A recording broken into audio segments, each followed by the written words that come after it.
Bueno, entonces, para este periodo de meditación vamos a tratar de encontrar una posición del cuerpo que nos permita estar erguidos y a la vez relajados, atentos pero no tensos, y permitiendo que la mente y el cuerpo lleguen a este momento, dejando atrás los trajines del día, de la semana, dejando atrás el estrés, las dificultades, y dejando atrás también, si podemos, la expectativa para este momento. Nada más permitiendo que el cuerpo se asiente, que la mente se asiente.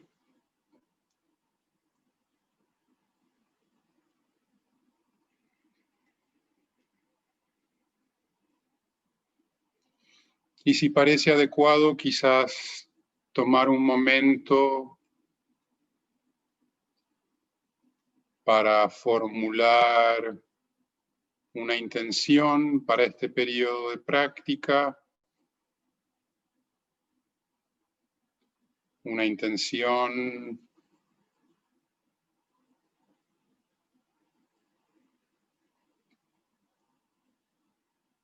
que lleve no solo a nuestro beneficio, sino al beneficio de todos aquellos que nos rodean, de todos aquellos con los que interactuamos.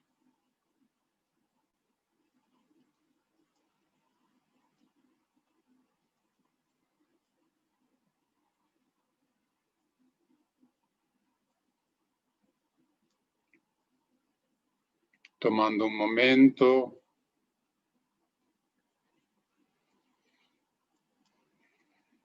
para tomar conciencia de la posición del cuerpo,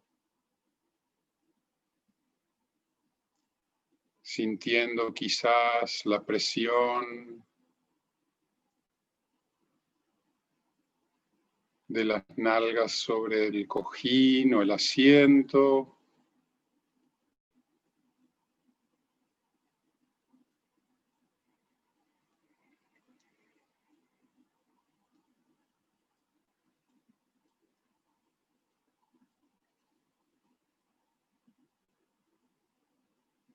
Sintiendo quizás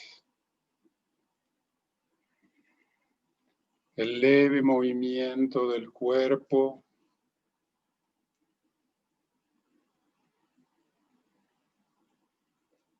que ocurre momento a momento,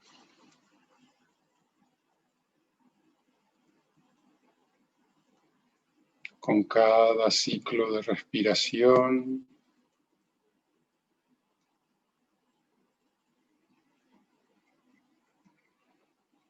Con cada inhalación.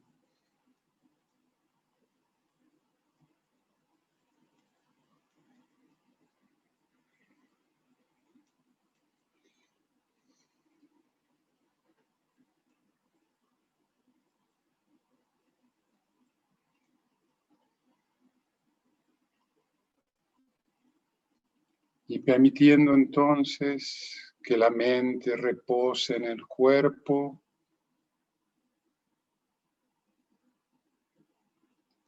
así como el cuerpo reposa en el cojín o en la silla o en la posición en la que estemos.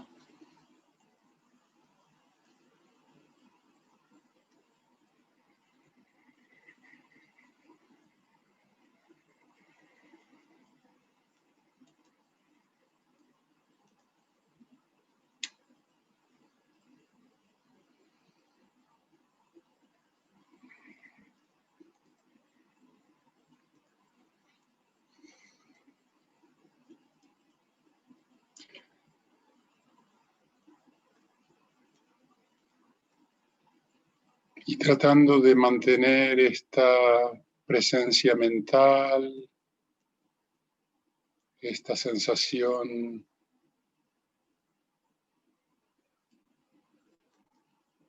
del cuerpo entero.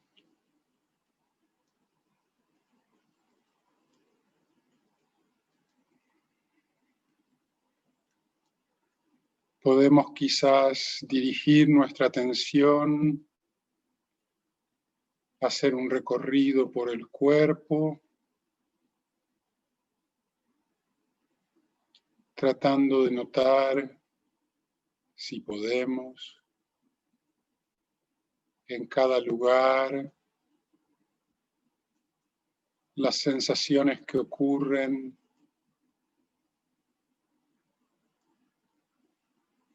o simplemente qué notamos.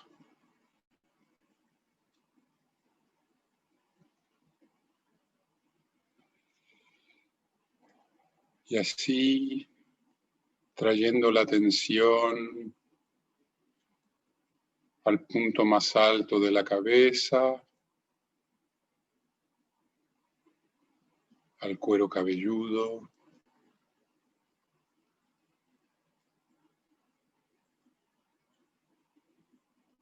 notando quizás algún cosquilleo,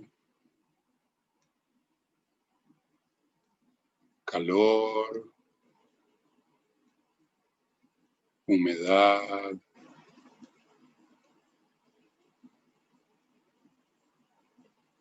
tensión,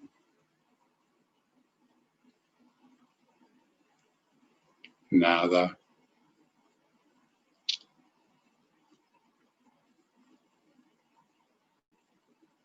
Dejando que la atención recorra la cabeza,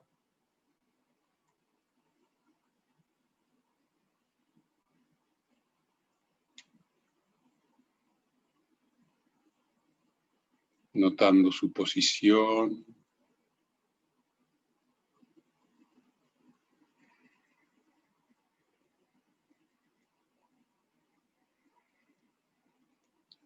llevando la atención hacia la frente,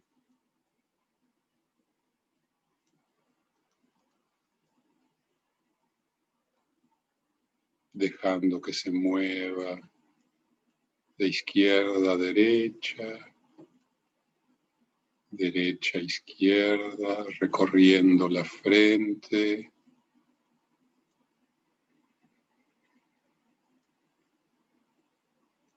notando quizás si hay alguna diferencia entre un lado y el otro.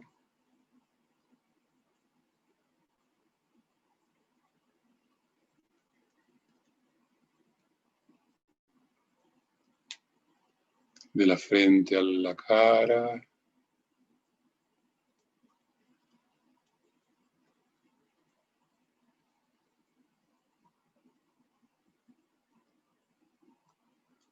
Suavemente recorriendo la cara con nuestra atención,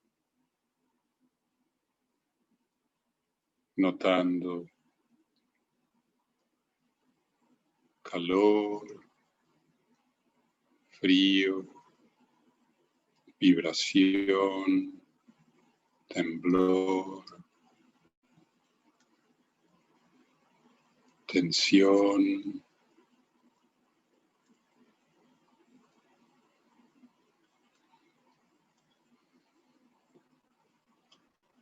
Llevando la atención a las quijadas y notando si hay alguna presión que se pueda relajar.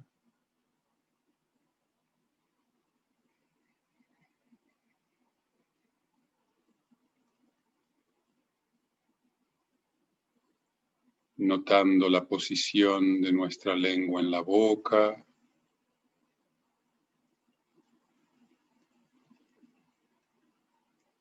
Dejándola flotar si podemos.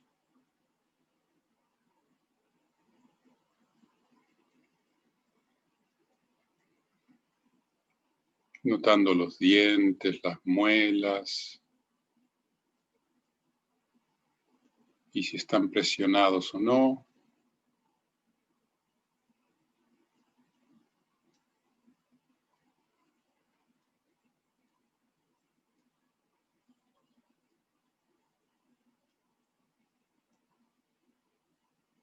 De la cara al cuello.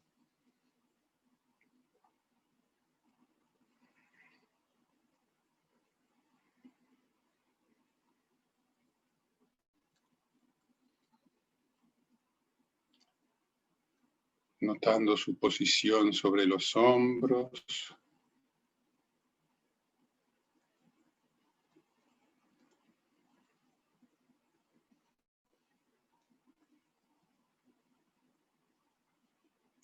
Relajando cualquier tensión que encontremos.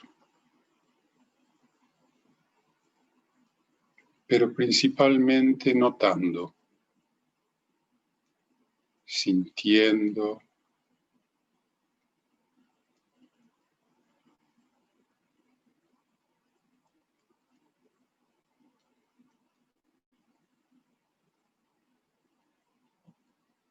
notando,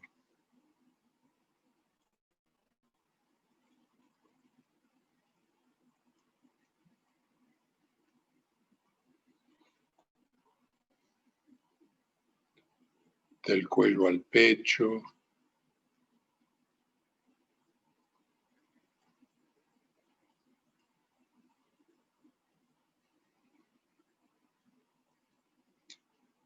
notando quizás si se infla con la inspiración,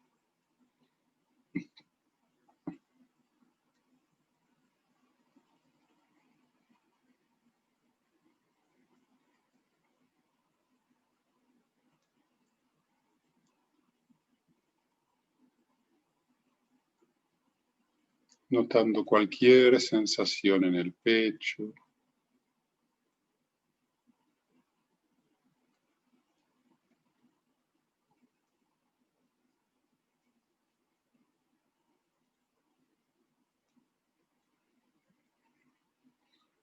Del pecho al abdomen,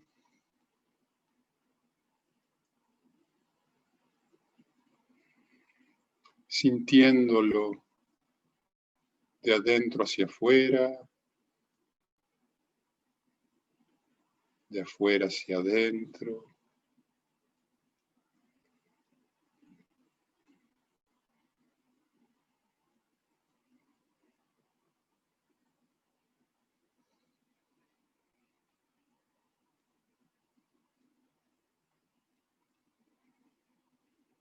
Sintiendo quizás cómo se distiende con la inhalación, cómo se contrae al expirar.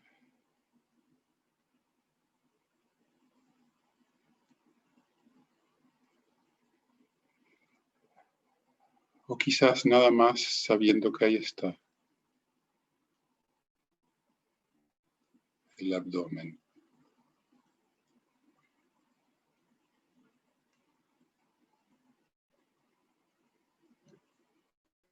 Del abdomen pasando a la espalda,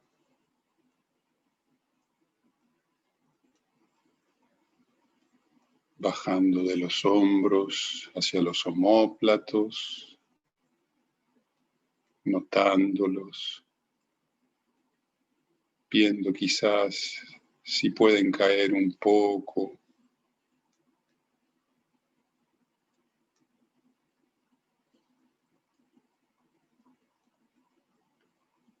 Notando quizás las sensaciones en la columna vertebral.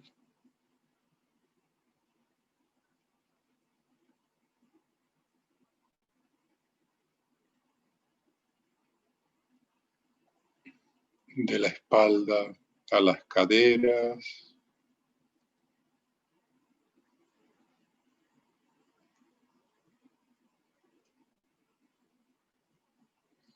Trayendo toda la atención a la cadera derecha.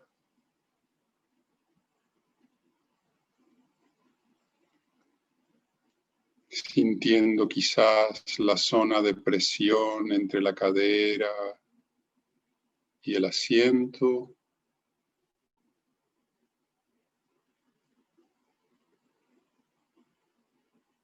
Notando quizás cómo la pierna sale de la cadera, bajando la tensión por la pierna derecha hacia la rodilla.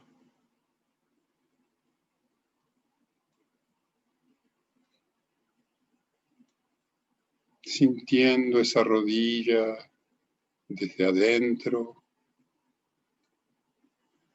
notando su posición,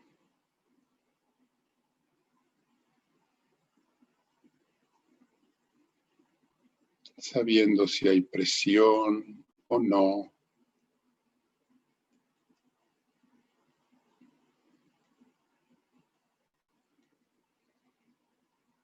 De la rodilla bajando la tensión a la pantorrilla, al tobillo,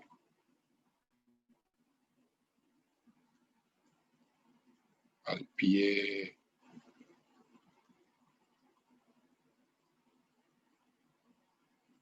a los dedos del pie derecho,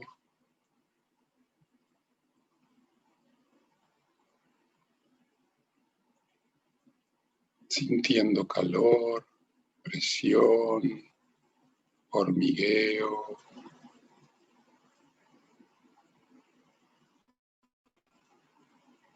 O nada, también eso está bien.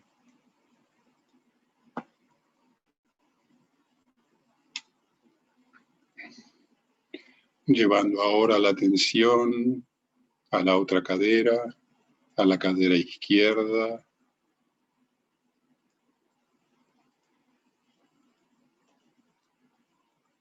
Notando las sensaciones en esta cadera,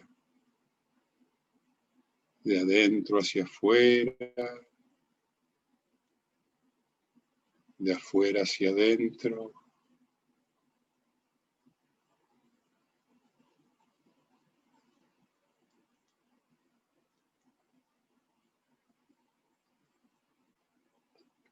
Bajando la tensión por el muslo hacia la rodilla.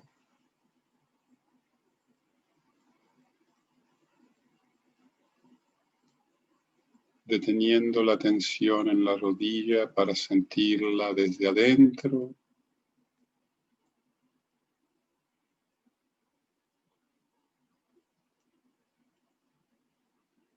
Notando quizás alguna presión, temblor, dolor, calor.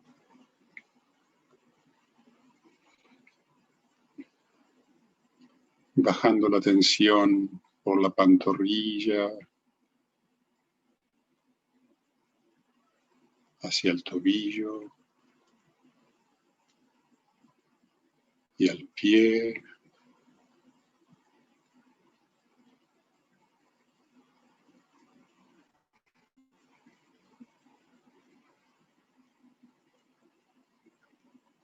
Los dedos del pie.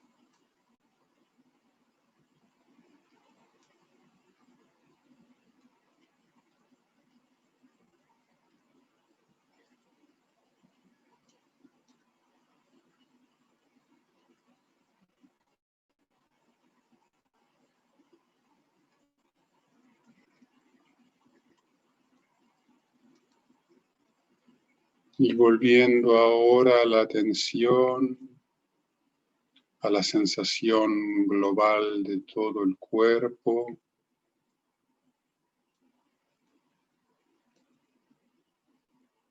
Su posición en el espacio.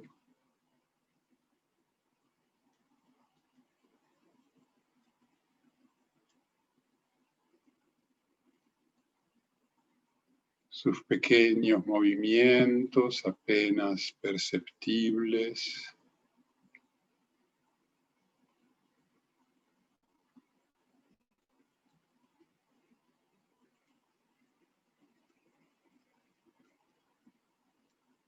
las variadas sensaciones, como si flotaran en el espacio del cuerpo y de la mente.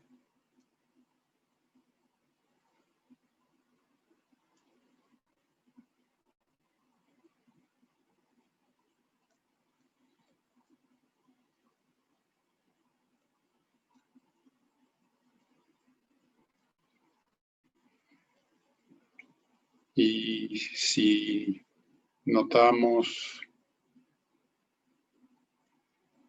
que la mente se distrae, que nos lleva de paseo,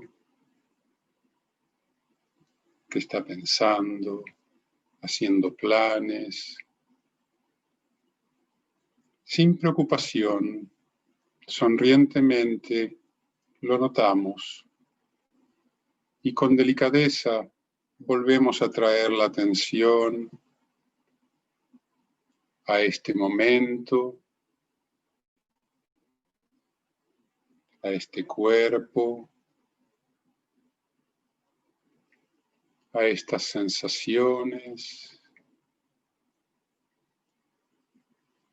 sin preocuparnos una y otra vez. La mente nos lleva de paseo y si nos damos cuenta, con tranquilidad, con amabilidad, volvemos la atención a este momento.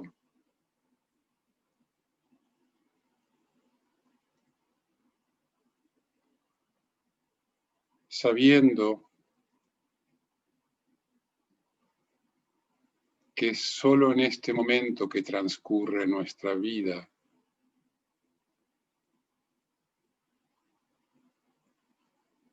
que solo podemos estar aquí y ahora.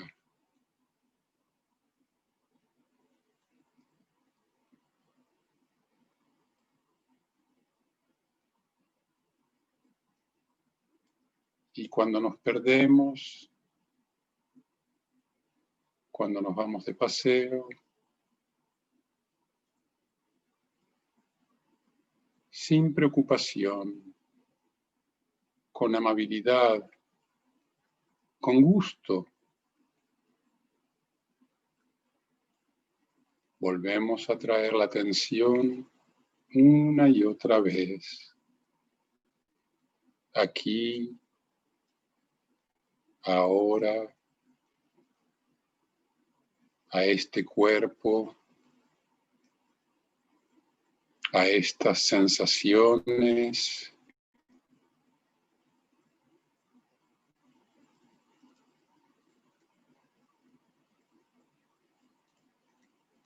a esta experiencia que solo ocurre aquí y ahora.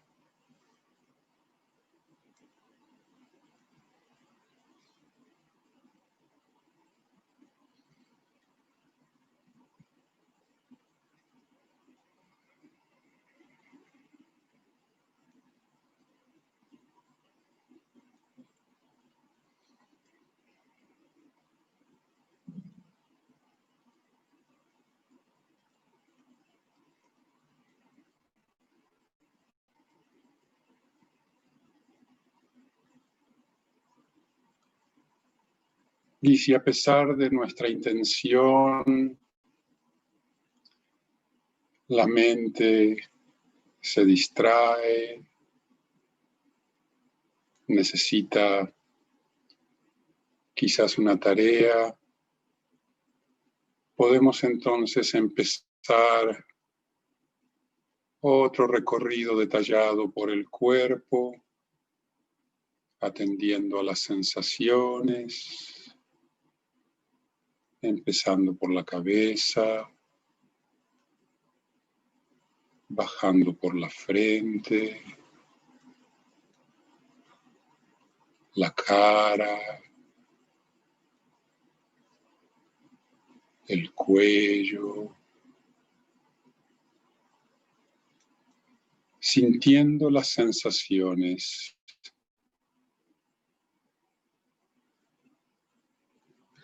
sin contarnos el cuento de nuestro cuerpo, solamente sintiéndolo, notándolo, del cuello a un hombro, del hombro al brazo, al codo, al antebrazo, la mano,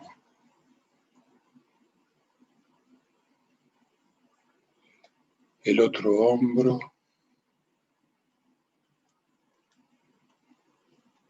el brazo,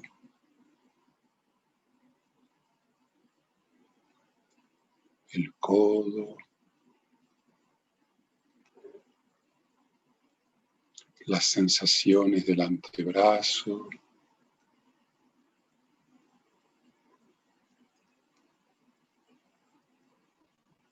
la mano,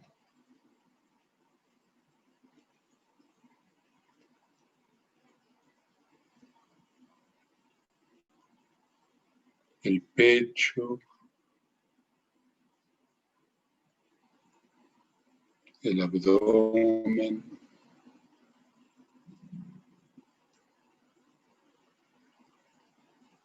la espalda,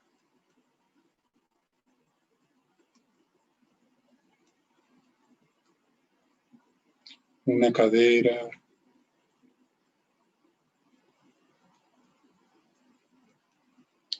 el muslo,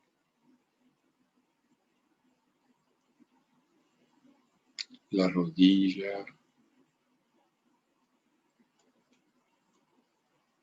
la pantorrilla, el pie,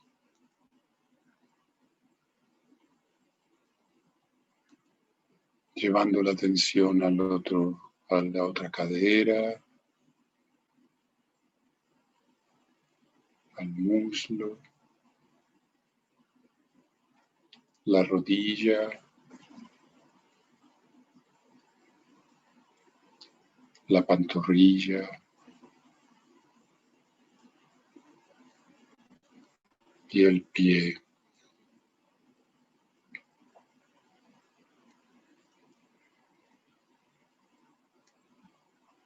Y volviendo quizás para estos últimos momentos a tener la atención del cuerpo entero,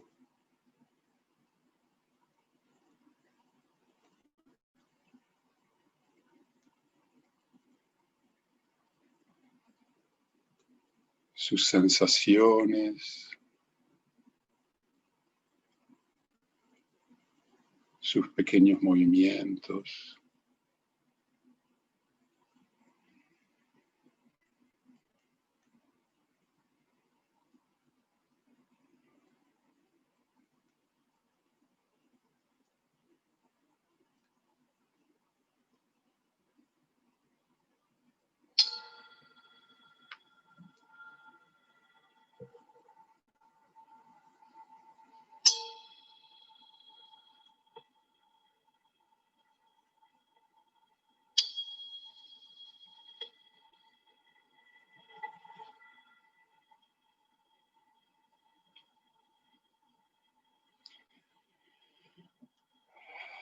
Bueno, y ahora abrimos los ojos, volviendo con suavidad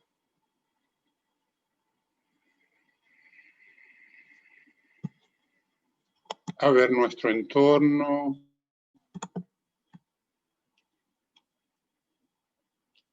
tomando un momento quizás para orientarnos.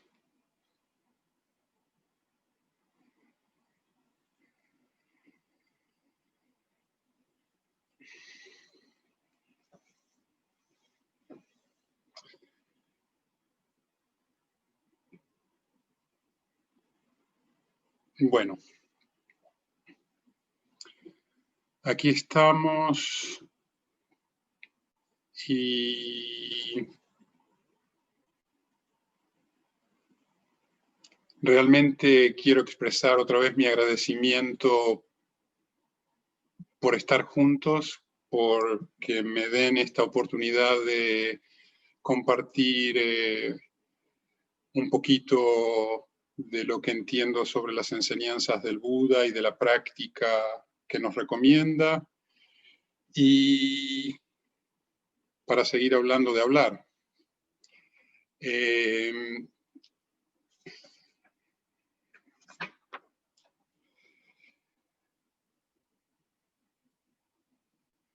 Esta es la tercera charla que compartimos sobre Samavacha, sobre el habla correcta o el discurso apropiado.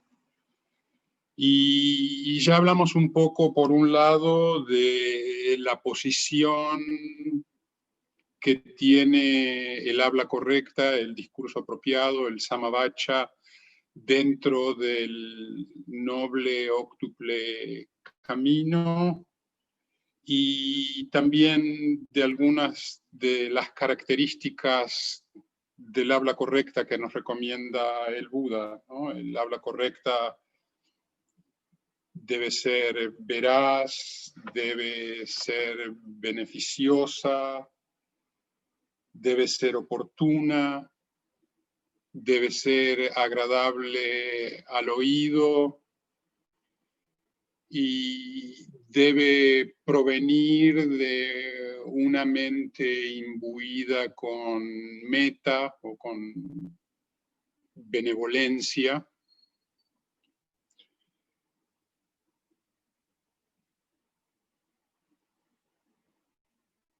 Y podríamos seguir hablando probablemente por mucho tiempo, tanto de los detalles de cómo funciona el habla correcta en el noble óctuple camino, como sobre las recomendaciones específicas de cómo debe ser el habla correcta, y en particular creo que podríamos hablar por mucho tiempo de cómo usar estas recomendaciones en nuestra práctica y cómo practicar para fomentar estas recomendaciones.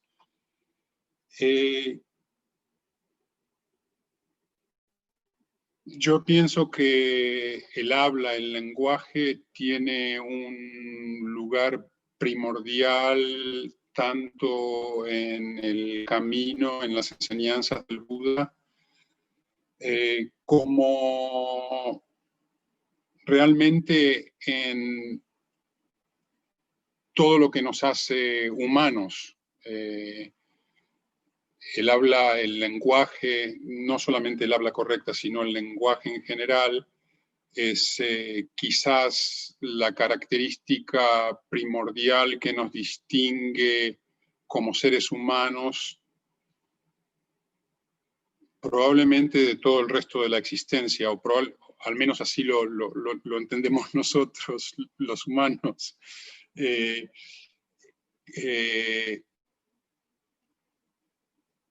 Y sin embargo, quisiera pasar parte del tiempo hoy hablando un poquito de las desventajas del lenguaje y de los peligros del lenguaje, y del beneficio del silencio, y quizás, si no es demasiado contradictorio, del lugar que ocupa el silencio dentro del habla correcta.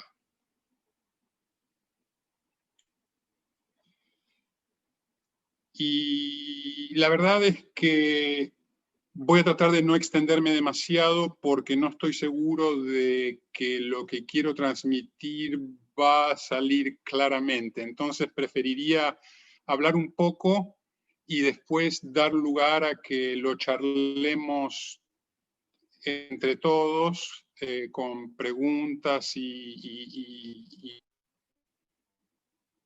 compartiendo cada cual nuestras inquietudes y nuestro entendimiento. Pero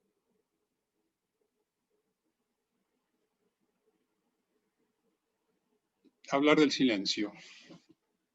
hablar de los peligros o de las desventajas del idioma, del lenguaje. Y para esto creo que algo de lo que quiero hacer es hacer algo similar a lo que hizo Sandra Ramos la semana pasada, es decir, remontarnos un poco al pasado lejano de nuestra especie.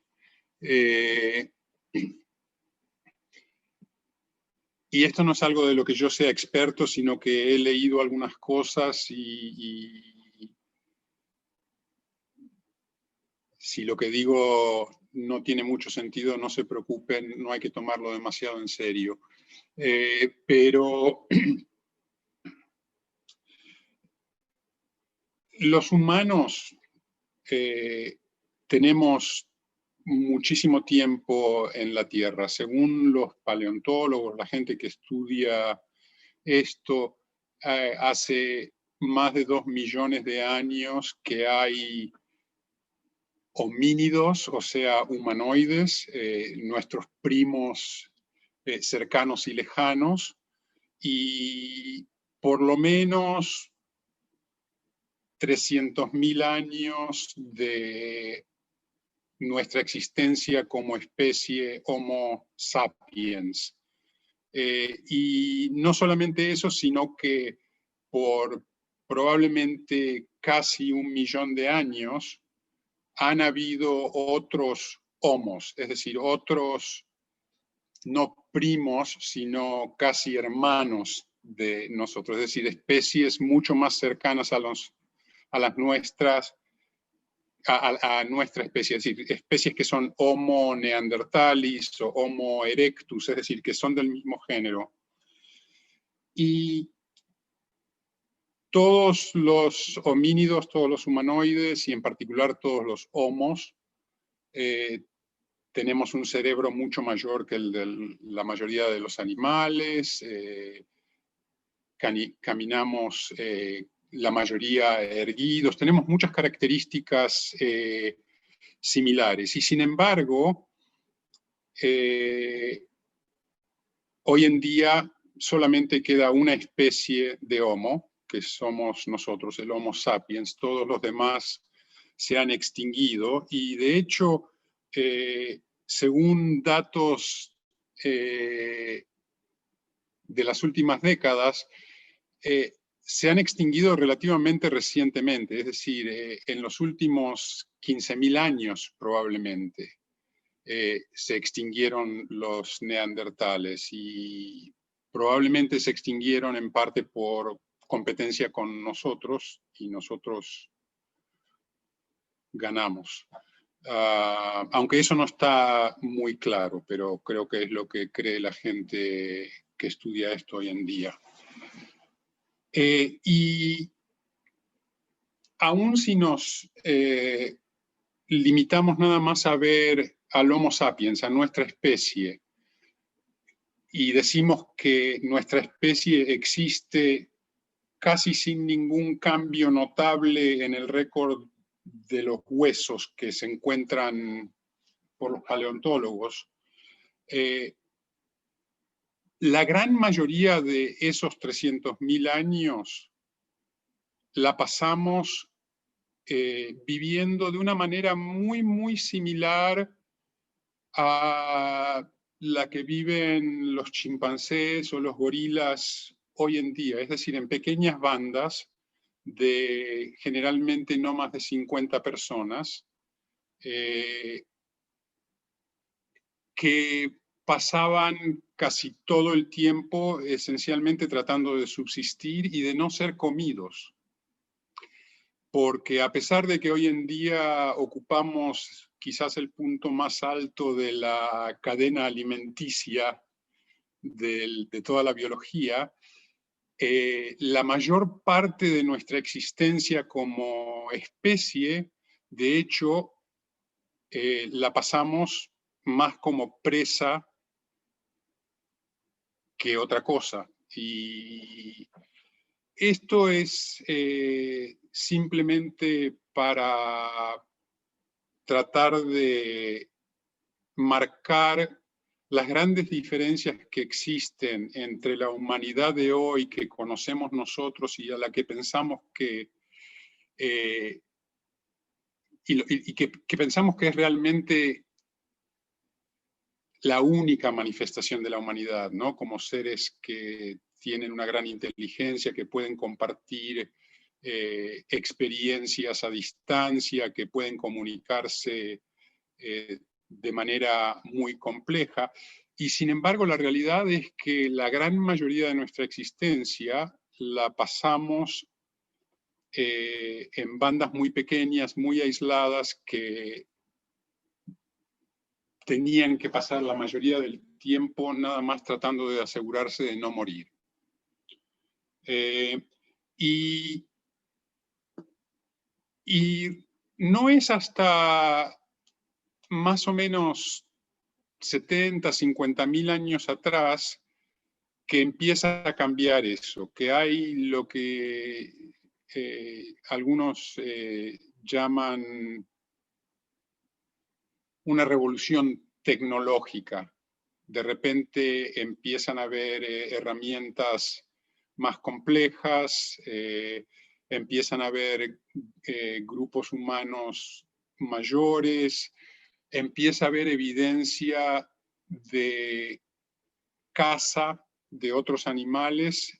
Hasta ese entonces los humanos realmente no cazaban otros animales, sino que recolectaban frutos y cosas así, y también se dedicaban aparentemente a la carroña, y la carroña de último nivel, ¿no?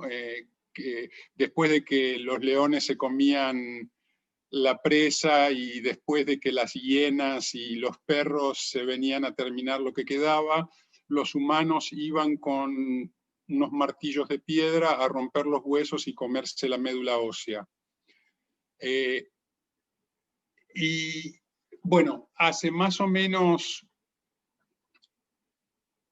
30.000 años empieza a haber bastante evidencia de un cambio, y esto se nota mucho por unas cuevas en Europa que han sido habitadas por millones de años, pero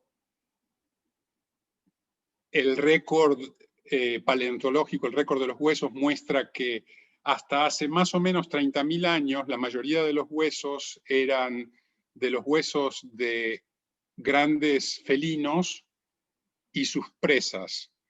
Y los huesos de los humanos estaban roídos como si hubieran sido presas. Y entonces lo que nos muestra el récord es que hasta hace casi 30.000 años esas cuevas estaban habitadas por animales que eran... me está faltando una palabra. Los animales que matan a otros animales, ¿cómo se llaman? Depredadores. Ah, exactamente. Que gracias. Esas cuevas estaban habitadas principalmente por animales depredadores hasta hace 30.000 años, y hace 30.000 años los animales depredadores cambiaron de ser felinos grandes a ser humanos. De repente lo que encontramos son huesos de humanos recogidos como si hubieran sido enterrados, y huesos de otros animales como si hubieran sido comidos por los humanos. Entonces, eso es un gran cambio en toda nuestra perspectiva en la existencia, que ocurrió casi súbitamente, digamos, hace entre 70 y 30.000 años. Y a pesar de que no hay ninguna forma de verificar esto por el récord, la mayoría de la gente que estudia este asunto infiere que ahí es cuando empezó a desarrollarse el lenguaje entre los humanos, y que la capacidad de comunicarnos conceptualmente y de manera más compleja que lo que permitían los gritos y pequeños símbolos que podíamos hacer o que hacen hoy en día, por ejemplo, los chimpancés, cuando pudimos salir de esa limitación, empezamos a poder colaborar de manera mucho más eficiente, tanto para nuestra subsistencia como para poder crear nuevas formas de vida que eventualmente llevaron al desarrollo de muchas herramientas, eventualmente llevaron al desarrollo de sociedades mucho más complejas que podían colaborar a través de distancia y en grandes números, y bueno, y al desastre que tenemos hoy en día. Bueno, quizás no hay que verlo como desastre, quizás hay que verlo como gran oportunidad. Pero a lo que voy es que el lenguaje, por un lado, es una herramienta importantísima de la humanidad que nos ha permitido salir, emerger de ser principalmente presas a tener la posición de privilegio que ocupa la humanidad hoy en día con respecto al resto de la existencia.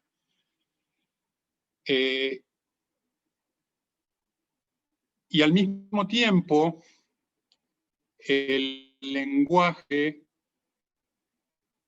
es una cosa que nos crea limitaciones. Una de las maneras en que el lenguaje y la comunicación conceptual nos permite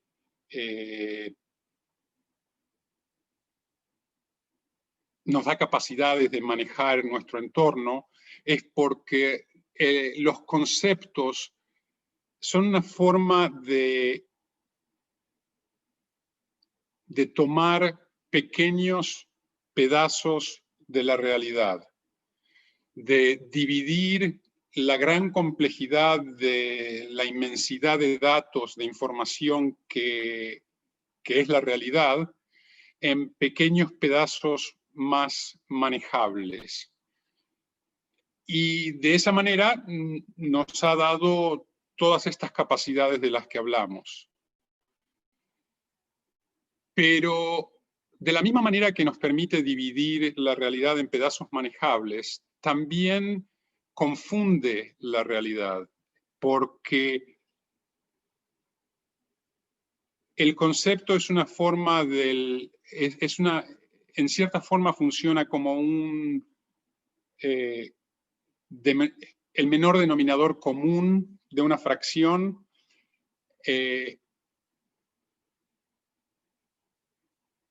Ese no es un buen ejemplo. Vamos a tratar de hacer un ejemplo más fácil.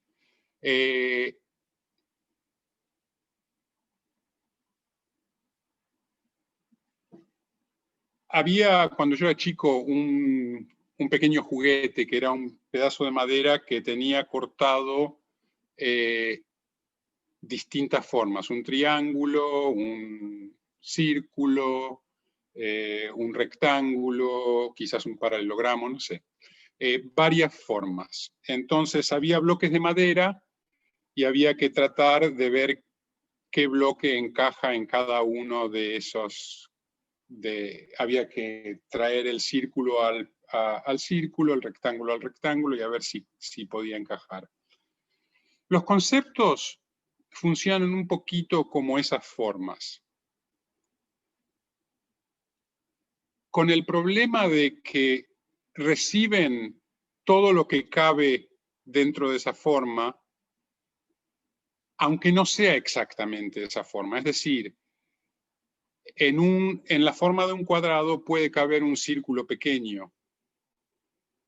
Entonces, los conceptos, de cierta manera, promedian y pulen la realidad para que quepan dentro de pequeños pedazos manejables. Y eso tiene grandes ventajas porque, en general, funciona para los fines que necesitamos.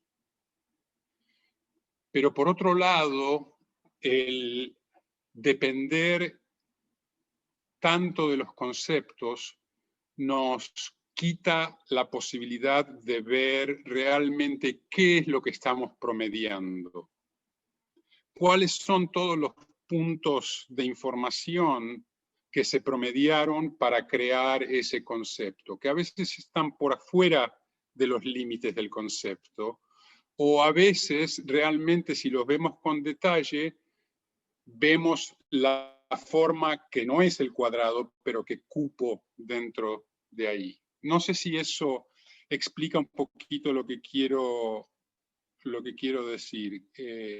Básicamente es que los conceptos son una forma muy útil de manejar la información que nos rodea, pero que al mismo tiempo esconden aspectos de la realidad que solamente se pueden vislumbrar si dejamos de usar los conceptos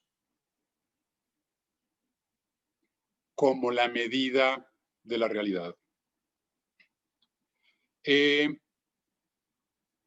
Quizás esto suena un poco teórico o quizás esotérico o difícil de entender. Y a ver si les puedo dar un ejemplo que funcione mejor.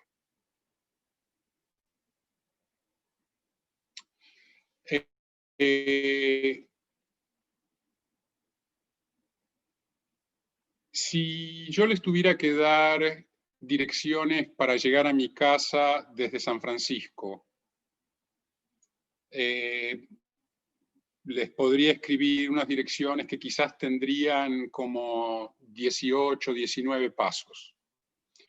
Y si ustedes quisieran llegar a mi casa desde San Francisco y nunca han tomado ese viaje, van a depender de las palabras que están escritas para entender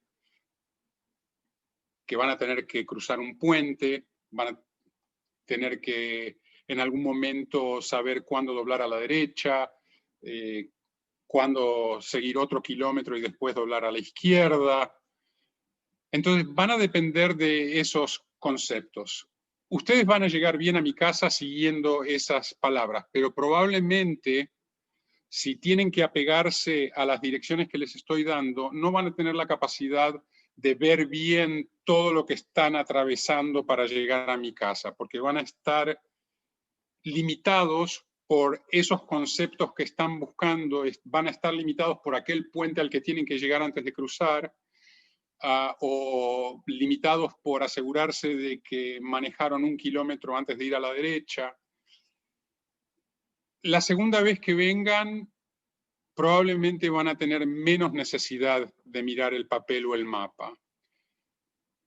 Y la quinta vez que vengan, quizás solamente la tienen que ver 1 o 2 veces y van a poder usar el resto del tiempo para realmente percibir el resto de la realidad que ocurre cuando uno está viajando desde San Francisco a mi casa.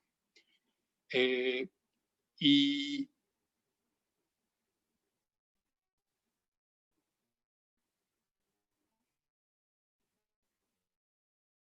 en esas direcciones internalizadas completamente dentro de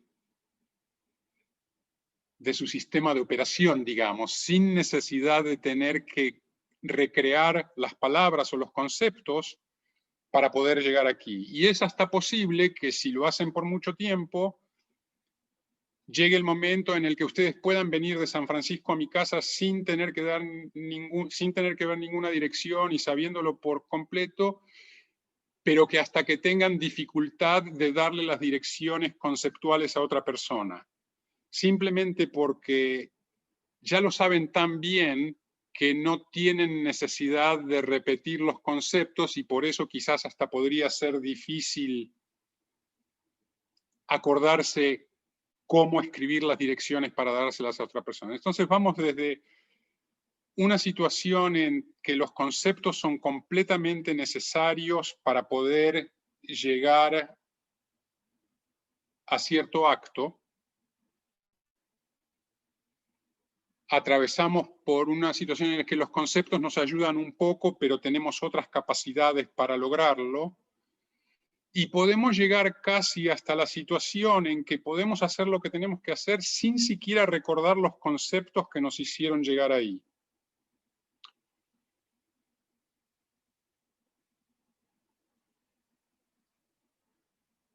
Entonces, bien, ¿cuál es el problema con los conceptos? Si nos ayudan de tal manera. Creo que parte del problema es que, de alguna manera, los conceptos y el lenguaje son una herramienta tan potente en nuestra mente y en nuestra experiencia que se imponen al resto de los programas de nuestro cerebro y los desaprecian, les quitan validez. Y eso es algo que creo que pasa no solamente a nivel individual, sino a nivel social. Cada vez más vemos la desvalorización de formas de entender las cosas que no se atienen a una explicación conceptual aceptable. Cada vez más vemos que se desvalorizan las intuiciones o las preocupaciones no explicables y que solamente damos valor como sociedad principalmente a esas cosas que se pueden explicar contundentemente con conceptos lógicos. Y a tal punto es así que creo que estamos convencidos de que para realmente saber algo tenemos que entenderlo conceptualmente. Y ciertamente hay ventajas de poder saber las cosas conceptualmente. Si yo no tuviera la capacidad de expresarme conceptualmente, no tendría la capacidad de comunicarme con ustedes de esta manera. Y al mismo tiempo, si solamente me permito darle validez a aquellas cosas que entiendo conceptualmente o que puedo explicar conceptualmente, estoy dejando de lado algo que, bueno, que en los últimos 20 años me doy cuenta forma una parte muy, muy importante de mi experiencia y que creo que no es nada más mi experiencia, sino que me imagino que es del potencial de la experiencia humana en general.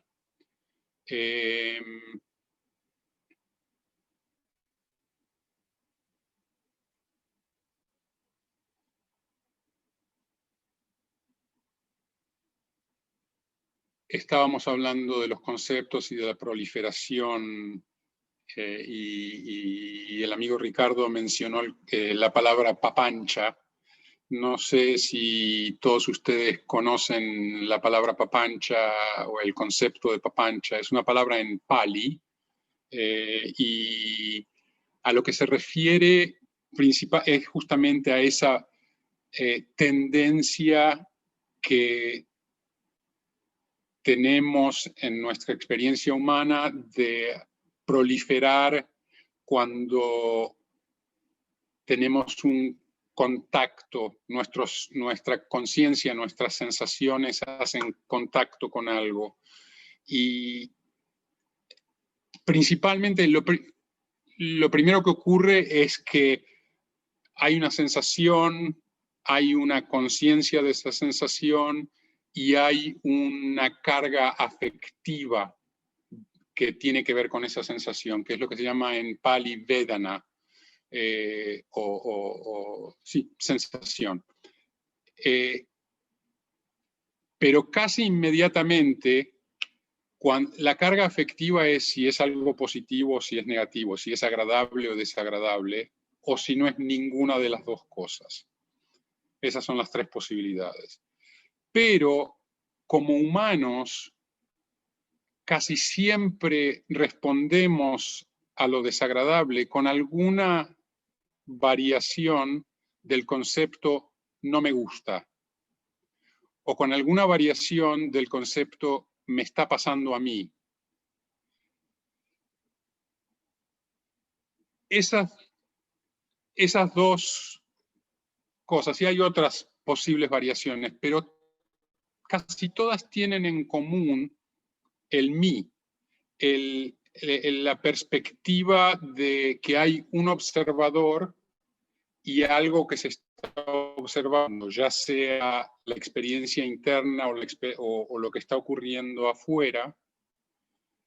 Entonces, los conceptos, de la manera que se han desarrollado en la humanidad, generalmente forman oposiciones entre lo interno y lo externo, lo propio y lo ajeno, esto y aquello.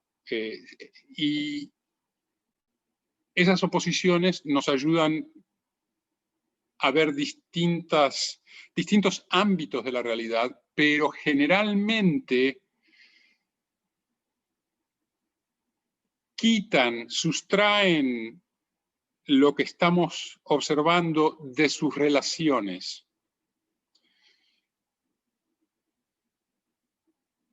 De hecho, el concepto en general crea objetos en una realidad en la que lo que existe son relaciones, no objetos. Nosotros creamos objetos de esas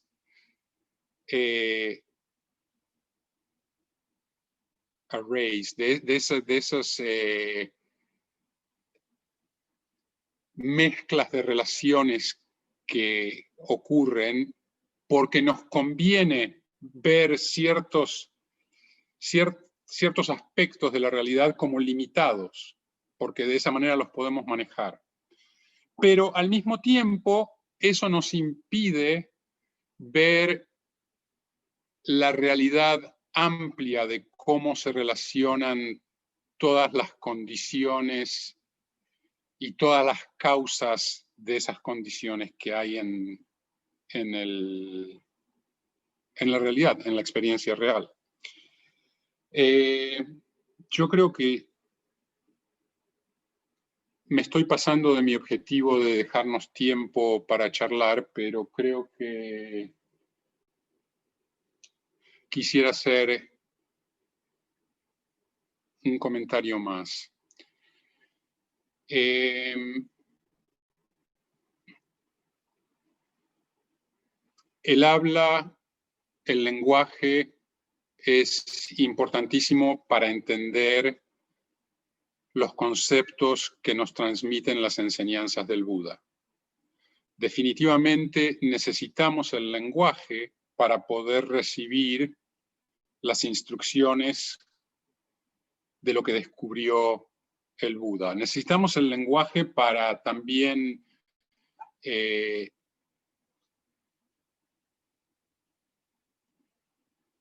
necesitamos el lenguaje para entender los conceptos y las instrucciones del Buda. Y necesitamos de alguna manera internalizar esos conceptos y hacerlos nuestros y utilizarlos. Pero de la misma manera que las instrucciones para venir a mi casa de San Francisco sirven la primera vez y dejan de servir cuando ya las sabemos,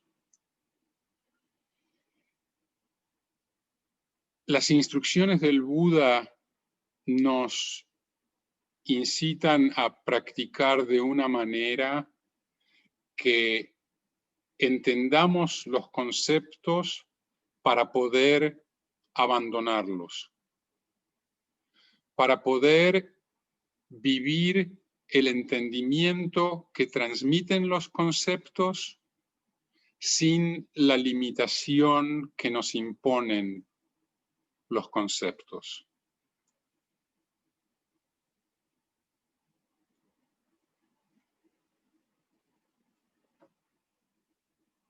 Y creo que para llegar a eso es importante usar por lo menos parte de nuestra práctica para recordarnos una y otra vez que cada vez que estamos involucrados en alguna forma de usar el lenguaje internamente, que lo notemos y que demos un paso hacia atrás para ver sin hablar.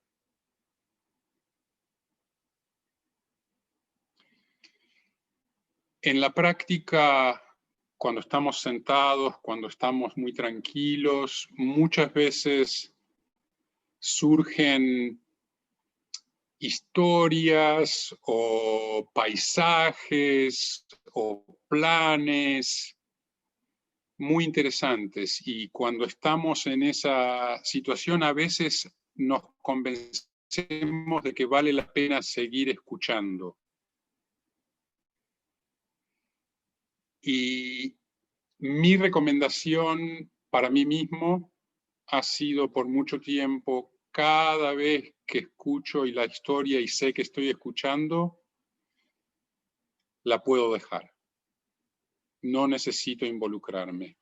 La puedo ver como una historia, no sé cuánto de larga es en este momento, pero siempre que la veo, la puedo dejar.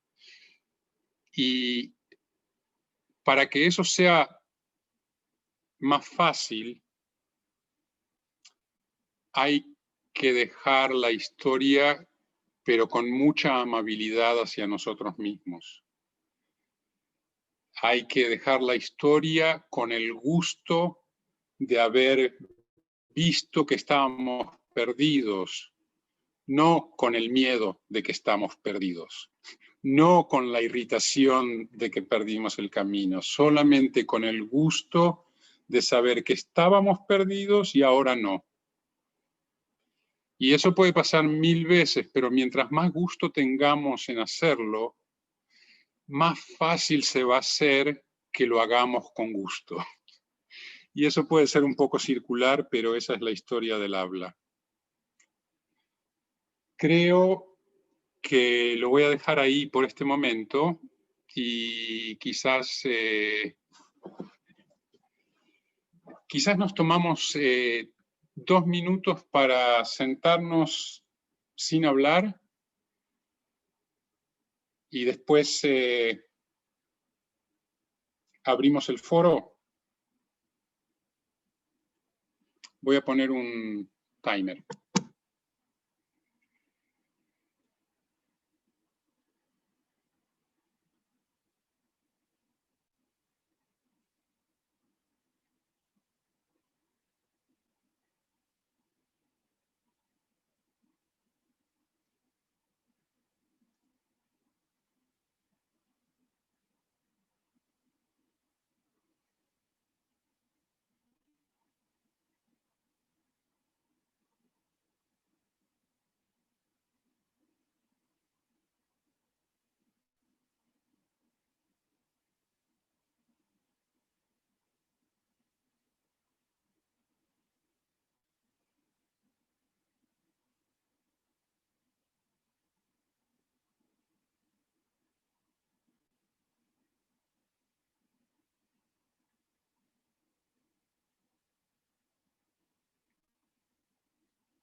Bueno,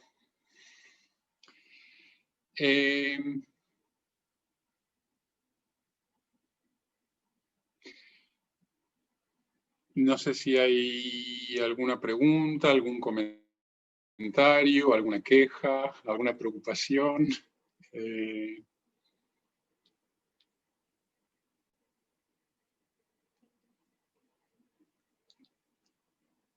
Ricardo, por favor. Te pediría, si en la medida que tú puedas, tú comenzaste el tema, pero creo que es riquísimo, el tema del silencio, ¿no? Entonces, si querés, si tenés ganas de profundizar un poquito más el silencio, creo que estaría buenísimo.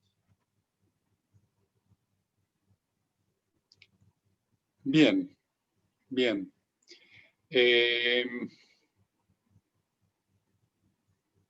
¿Qué decir del silencio?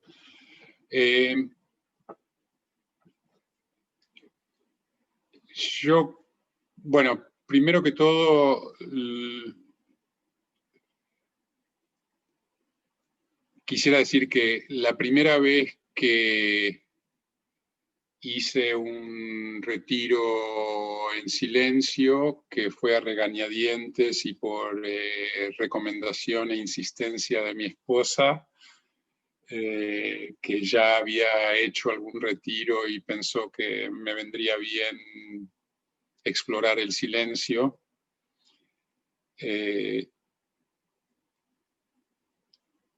Lo primero que me impactó realmente fue lo difícil que era sentir silencio interno, ¿no? Que uno podía estar rodeado completamente del silencio externo y rodeado de unas circunstancias en donde realmente no hacía falta hablar a nadie ni para nada, y que la mente no conseguía dejar de hablar de esto, aquello y de muchas cosas al mismo tiempo.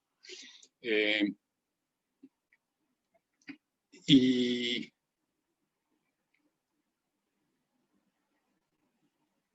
lo difícil que era realmente hacer que la mente estuviera en silencio.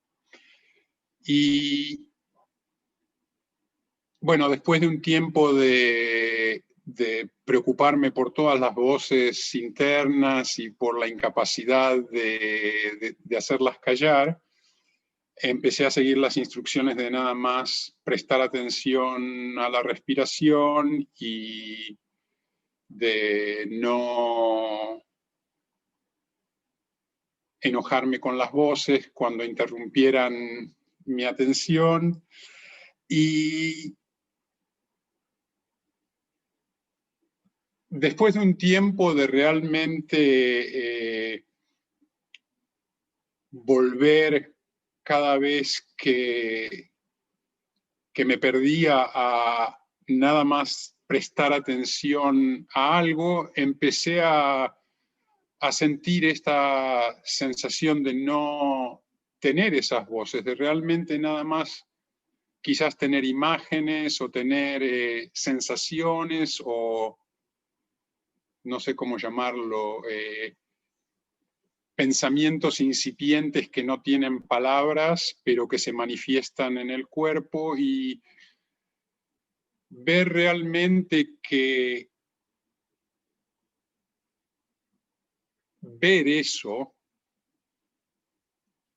el momento de darse cuenta de que uno está viendo o sintiendo o experimentando sin palabras, realmente es placentero, placentero de una manera distinta del placer de un dulce, una sensación de como de bienestar interno que es difícil describir, y que desde esa sensación de bienestar interno es más fácil estar viendo la realidad sin tener que hacer el relato. Que me imagino, bueno, ustedes son todos uruguayos, pero no sé cuántos son futbolistas, porque no sé qué tanto transciende el género, la pasión por el fútbol. Te veo, Fernando. Quizás el ejemplo no se aplique a todos, pero uno puede estar en un partido de fútbol y estar intensamente narrando lo que está pasando y de alguna manera disfrutar eso. Pero también hay ocasiones en las que uno está casi inconsciente de las palabras que están pasando, pero completamente metido en lo que está pasando. Y esa es a lo que llamo el silencio. El silencio no es solamente la falta de palabra, o quizás ni siquiera necesita la ausencia total de palabras, pero sí necesita esa capacidad de sustraerse un poco, de alejarse un poco de lo que está ocurriendo conceptualmente para verlo. Es decir,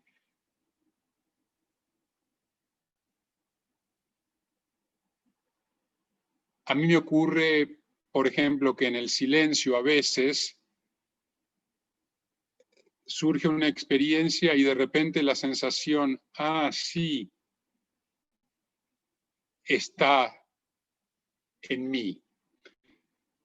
O sea que de alguna manera estoy usando algún concepto, es decir, ah, sí, pero el hecho de que esas palabras estén ahí no interrumpen el silencio, son como un objeto más en el espacio en el que se están moviendo todos los objetos, no son la forma de entender todos los objetos. Entonces esa es un poco la diferencia entre el habla y el silencio. El silencio, en cierta forma, es el espacio en el que se manifiestan todos los objetos de nuestra atención, mientras que el habla es una forma en la que hilamos la historia de todos los objetos de nuestra atención. Pero bueno, eso es nada más un aspecto del silencio. También pienso que cuando estamos hablando, cuando estamos en una conversación, hay muchos momentos en los que con práctica podemos usar el silencio para mejorar nuestro habla. ¿A qué me refiero? A mí me pasa que cada vez que estoy en una conversación, noto que hay muchos puntos en los que tengo el impulso de intervenir. Es decir, Ricardo está diciendo algo, está contando un cuento, y a la quinta palabra a mí me surge la intención de responder con algo, pero como no es lo más oportuno, espero, y eso pasa muchas veces, ¿no? Bueno, generalmente pasa sin que haya atención de eso. Es como un impulso o que queda frustrado o que se manifiesta. ¿A qué me refiero con usar el silencio dentro de la conversación?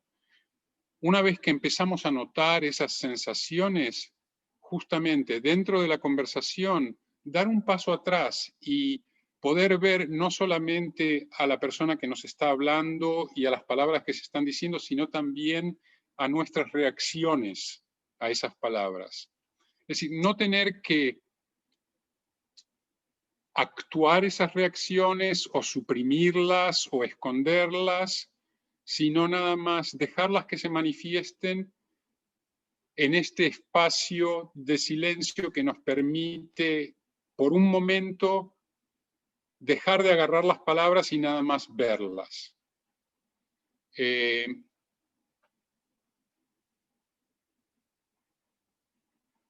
También me parece que es importante usar el silencio, otra vez en la sensación del espacio en el que se manifiestan las cosas, porque muchas veces estamos hablando con alguien y notamos el contenido de las palabras y quizás notamos algún tono de las palabras, pero muchas veces nos falta la capacidad de realmente notar las circunstancias que están generando lo que nos están diciendo o cómo nos lo están diciendo, lo que puede estar sintiendo la persona que nos está hablando. Y para eso me parece que también vale la pena usar ese espacio mayor de la conversación, ese silencio en el que se manifiesta todo el resto.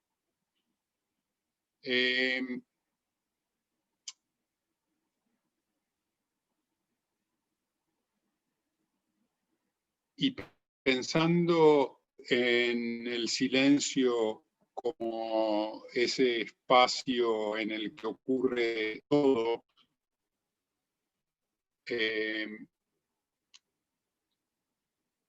me hace pensar también en lo que el Buda dice en muchísimos discursos, de que tenemos que usar los conceptos que se nos están enseñando en las enseñanzas del Buda para dejarlos. Todos los conceptos del óctuple noble sendero se tienen que trascender para que realmente obtengamos ese fruto, esa liberación total del sufrimiento. Y para ver la realidad como es.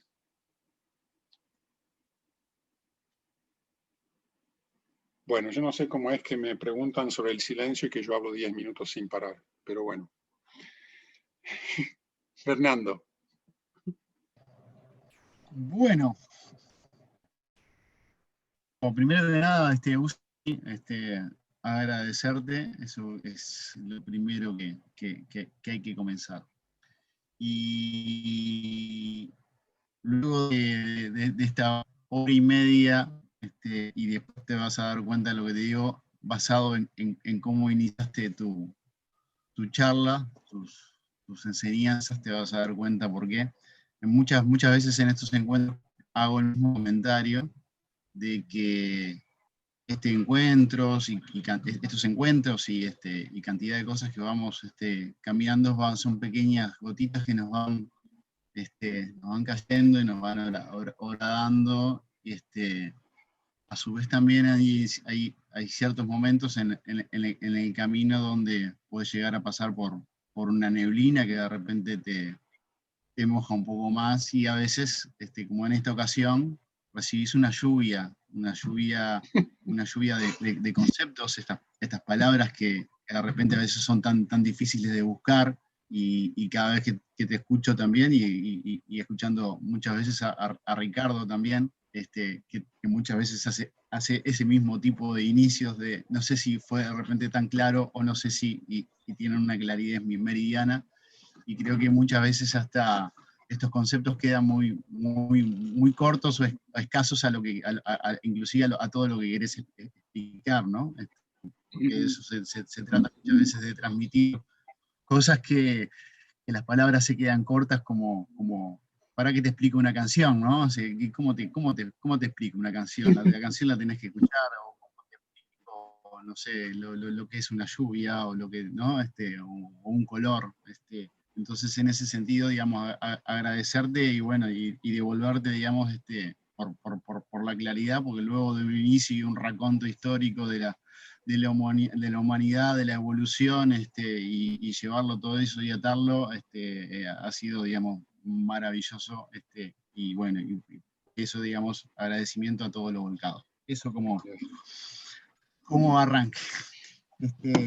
Y luego, digamos, simplemente, digo, tampoco para extenderme demasiado, es justamente, digamos, cómo está ese proceso de que muchas veces podemos llegar a comprender, entender algo, pero está esa diferencia de que el concepto de entenderlo va un paso más allá, y se dan ciertos puntos que no será ahora, será mañana, o será cuando tenga que suceder, que se integra diferente. Eso es difícil, digamos, de conceptualizarlo. Es como, y ahí voy al ejemplo de la dirección de la llegada a tu casa, a lo que es también un libro, ¿no? Le leo un libro y lo leo una vez, pero resulta ser que la segunda vez que lo leo empiezo a integrar, porque, claro, la realidad es tan compleja que uno va pasito a pasito agregando más conceptos que hasta son difíciles de volcar, pero sí se van integrando. Y también lo peligroso de ese lenguaje que muchas veces terminamos llegando a un lugar y de repente conceptualmente estoy convencido que llegué a San Francisco y sin embargo llegué a otro lado y yo conceptualmente estoy seguro que llegué a... Mirá, yo me tomé 3 trenes y llegué a San Francisco. Tomaste 3 trenes y estás en Nueva York, lo erraste y sin embargo conceptualmente y sin embargo estás donde estás. Y por otro lado, que acá tengo mi machete porque mi claridad es positiva, a veces se queda corta, de que claro, que es el tema, digamos, para cerrar del tema de las historias, ¿no? O sea, que claro, hay historias, pero creo que es un paso importante darse cuenta e identificar de que hay historias. Y si identifico y me doy cuenta que son historias y me fui en la historia, también es importante ver de que me fui en la historia porque ya la identifiqué y a su vez en la próxima vez ya no me iré en tantas historias y cada vez me iré menos. Y obviamente que el regocijo ese de decir, bueno, no me fui en las historias, no, y obviamente también cada vez más eso te va llevando a buscar más silencios, que también son formas de manejar más los conceptos y bueno, y guardarlos y aportar lo que hay que aportar en el momento justo. Así que de mi parte, para redondear, infinitas gracias a vos, a Ricardo, a todo el grupo, que en cada uno de los encuentros no hacen más que tirar a veces una gotita y a veces muchas gotas más, y bueno, y es parte de este camino. Así que muchas gracias, Susi. Gracias. Verónica. Bueno, buenas noches, porque yo no había saludado porque entré un poquitito tarde. Buenas noches. Bueno, ahora que estoy pensando, es un abanico de cosas tan impresionantes que nos largaste que estoy tratando de... Fue muchísimo. Bueno, los conceptos, vamos a ir por partes. Los conceptos los entendí y sí, son parte de la enseñanza que uno va teniendo, y un concepto más un concepto, hasta que uno lo va haciendo piel en la vida de uno y pasan a ser parte de uno, ¿no? Llegan a ese grado, que pasan a ser parte de uno. Entonces ya dejan de ser conceptos porque ya somos uno con eso. Así lo interpreté yo y así es como trato de vivirlo yo, ese sentido. Después, otra cosa que tú dijiste, cuando las personas hablan, que uno en silencio y pila de veces quiere interrumpir para decir una palabra, eso lo tengo que agradecer porque este año fue uno de los aprendizajes que tuve, que les agradezco a ustedes. ¿Cuántas veces quiero interrumpir para decir lo que pienso? Y lo malo que es eso, porque es malo porque no estoy escuchando, yo tengo que escuchar que la persona exprese lo que quiera decir, porque a veces la persona no quiere escuchar lo nuestro, la persona necesita liberar lo que tiene, que es otro tema, ¿no? Pero aparte si uno interrumpe, como que cambia el concepto de la persona y cambia lo que la persona quiere transmitir también. Entonces es importantísimo, el saber escuchar para mí es fundamental también, tanto para la persona como para mí, que es un regio aprendizaje. Y después otra cosa, el silencio para mí, como yo digo, es mágico. Lograr mantener en silencio, yo lo logro mucho eso en la ducha, dejando que el agua corra en mí, eso es fundamental. Y las revelaciones que yo encuentro en ese momento, es impresionante cuando me mantengo en silencio, dejando que el agua corra, y me he sorprendido de las cosas que he aprendido o que he captado en ese momento, en el silencio. Y yo no sé qué palabras usabas tú, pero yo decía, cuando esas cosas me sorprenden, digo, ah, mirá vos, porque yo termino con esa frase, ah, mirá vos cómo son las cosas, porque me sorprendo conmigo mismo, cosas que estaban ahí que nunca las había visto. Bueno, era eso, más o menos traté de pasar en limpio todo el aprendizaje. Gracias. Gracias, Verónica.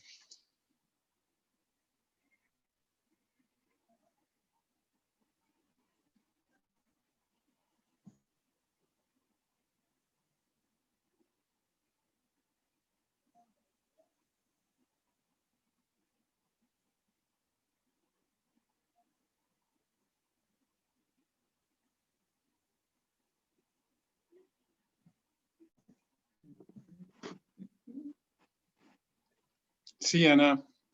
Buenas noches. Buenas noches. Estoy muy de acuerdo con los compañeros acerca de la lluvia, de buenas cosas que nos enseñaste hoy, realmente fue maravilloso. Sobre todo el poder ser conscientes del poder, como tú decías, que tienen los conceptos, ¿no?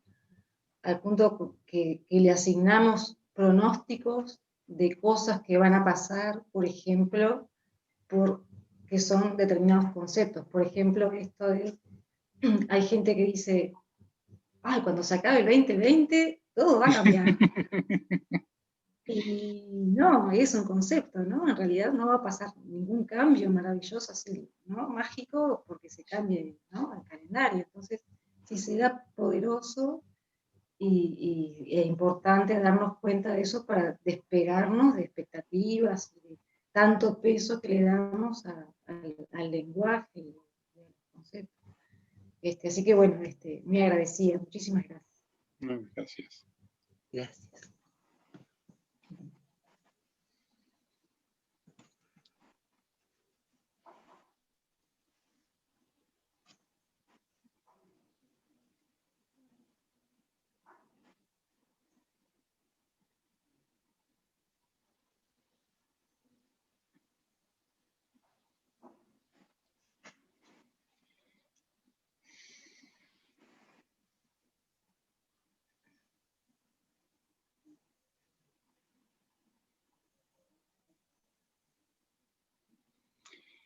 Bueno, chicos,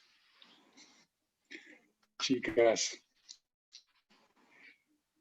gracias por todo, realmente es para mí muy beneficioso tener esta oportunidad de charlar con ustedes y de compartir estos temas. Y nada, quiero que sepan que me siento muy a gusto estando con ustedes y se los agradezco mucho. Creo que si no hay ningún otro comentario, les voy a desear una muy feliz Navidad, feliz Año Nuevo, lindo verano, buenas vacaciones, tranquilidad, paz, salud, seguridad, y nos vemos cuando nos vemos. Uzi, quisiéramos agradecerte por este precioso ciclo que nos has dado, unas grandes enseñanzas, un gran compartir de corazón, y sinceramente un aporte enorme para nuestra Vihara o comunidad. Como te decíamos antes, nosotros así estamos concluyendo el ciclo 2020 de charlas de los viernes. Ha sido un honor que tú hayas sido la persona que concluya este ciclo. Agradecemos a todos los que han participado directamente o mirando las grabaciones. Nuestra comunidad de meditación introspectiva de Uruguay ha cumplido este ciclo que, como todos sabemos, ha sido particular o peculiar por esta circunstancia, pero que ha dado estas instancias de Zoom que no serían factibles si no hubiera ocurrido esto. Entonces, la buena oportunidad que se genera y el agradecimiento de nuevo a personas como tú, sí, que han compartido sus aprendizajes, y a todos los que participan. Y como tú decías, primero que nada, felices fiestas para todos, buen descanso, y nos volveremos a ver, si así lo quiere, el año que viene.